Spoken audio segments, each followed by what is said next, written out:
It's time for our Team of the Week here on Around the Premier League. Myself and the true Geordie, happy to be back on here. Plenty of things happening in the Premier League. So therefore, there might be a good few changes considering last weekend's Premier League Team of the Week. We've got some newcomers. We've got some people that have made it back-to-back, in my perspective here. But let's take a look. Firstly, the Geordie, we're going to throw this up. Your strikers, talk us through them.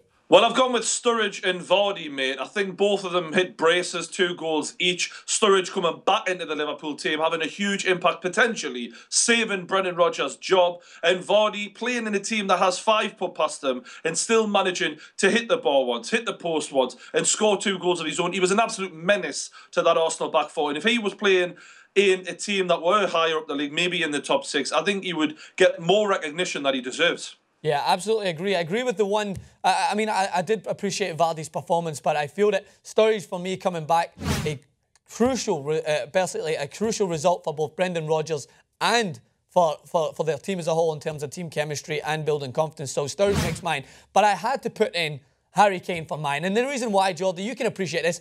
You know your mate that hasn't had a girl in so long and he's just been like, boys, I just can't do it. I've been going out every weekend, no girls are going to take me on. And then finally he gets it. He puts one in the bag, and that relief, I can imagine Harry Kane had the same reaction. He probably just walked out of the stadium with his hands up, delighted, saying, boys, I finally did it. I've emptied my bag. That's never happened to me personally. I'll just take your word for it that happens, mate. I mean, here in Newcastle, you know, it's not an issue for me. But I was happy to see Harry Kane smashing him in, because I've said from day one, even when he went through his dry spell, you can see he's getting in the positions. And when you're getting in the positions, the goal's going to come eventually. And I'm glad it happened. And actually, it was probably the hardest chance he's had in a while, because it came to him so fast.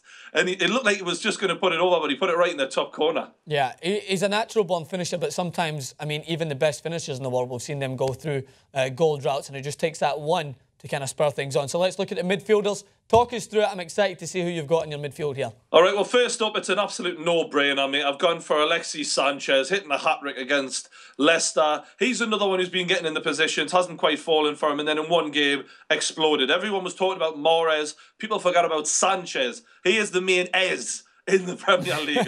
He's absolutely class. So I'm glad to see him get back there, you know, doing what he does best. I've also gone with James Milner, scored one early on for Liverpool, set one up for Daniel Sturridge, an unsung hero really for Liverpool. I've also gone with Juan Mata.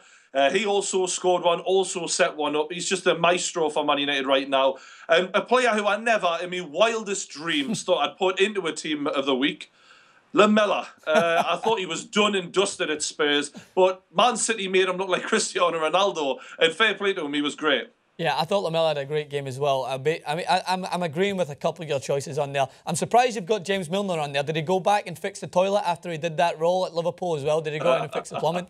I love to make my Milner jokes because it's so spot on, but great job for him in there. So let's take a look at mine, because I do agree Alexis Sanchez, phenomenal performance, but as you've heard me say several times, I can't say enough about this boy right now, is Dyer. I thought he's fully coming into his position as a holding midfielder. As you see there, he's still considered a centre-back in FIFA terms, but my God, is he stepping into his role as a holding mid at Tottenham. I thought he had a great game. I thought Coutinho did very well, because he's a player that can lift Liverpool's spirits. He was just ripping apart the defence of the opposition, cutting in and out, creating space, as you like to say, like a hot knife through butter. He finds an opening, and I think he has had a lot to play in why Sturridge made such an impact coming back. And of course, I agree, Juan Mata, who has now equalled his goal-scoring record at Chelsea with Manchester United in a smaller space, and I think he's the unsung hero, because everyone now, I think, is taking a look at Juan Mata, and he has these spells where he's just phenomenal, scores crucial goals.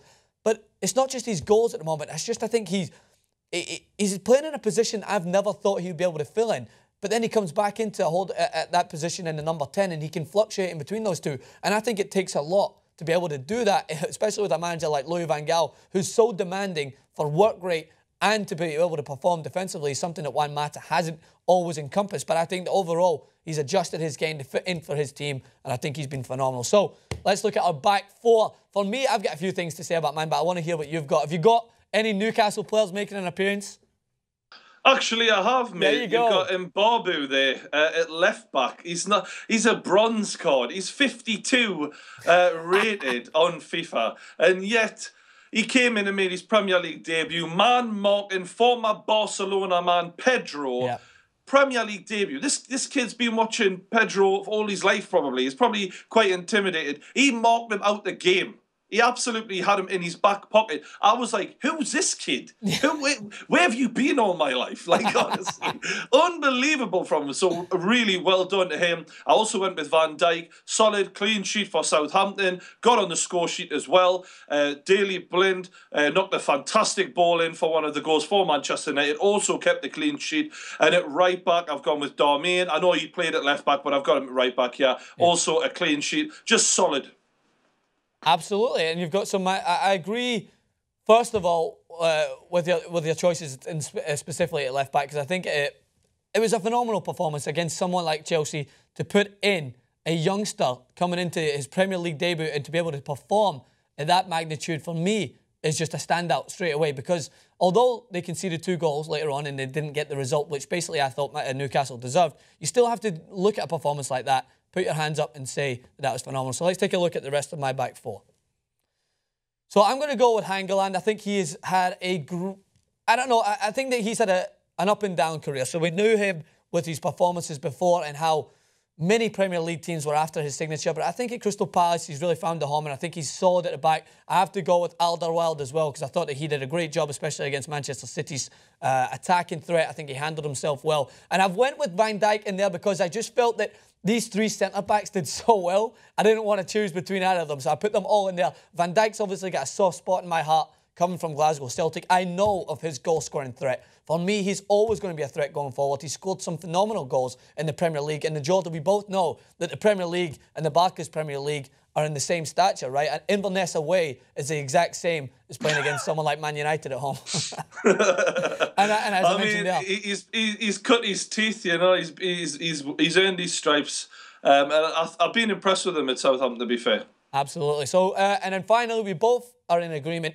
David De Gea in goals will round up our Premier League team of the week. And I think that De Gea, a lot has to be said for him, because many Manchester United fans would have doubted his allegiance to their team after the transfer talk between Real Madrid. But the bottom line is, a player, sometimes these things are out of his control. He obviously wanted to further his career. Things weren't looking great at Manchester United. He is a phenomenal goalkeeper. He wants to be Spain as like one of the best goalkeepers in Spain, wants to be Spanish #1, wants to follow back to where he was. I don't think you can hold that against him. But if it didn't happen, you have to put your hands up and say that he's responded brilliantly. I think he's played very well in the last 2 games. Fantastic, mate. And at the end of the day, I think they should enjoy watching him this season, because when he does go to Madrid in the summer, they can say, well, we had the best keeper in the world for a while, you know. Exactly. Well, outside of a couple, but you know, he's one of the top 3 in my opinion. Yeah, I absolutely agree. Definitely at the moment now. So we want to know, what do you think of those team of the weeks? What do you think would happen if those 2 play against each other on FIFA? Maybe we'll put that thing in the works as we go later on in and around the Premier League. Also, some news here.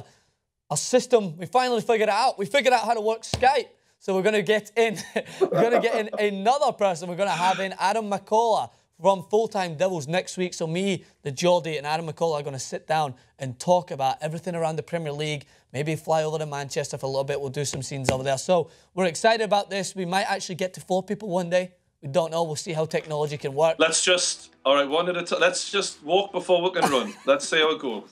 You mean crawl before we can walk, mate? We're still crawling here. All right, make sure to come back, subscribe to the Geordie's channels, leave everything in the comment section below. And as always, come back to Around the Premier League.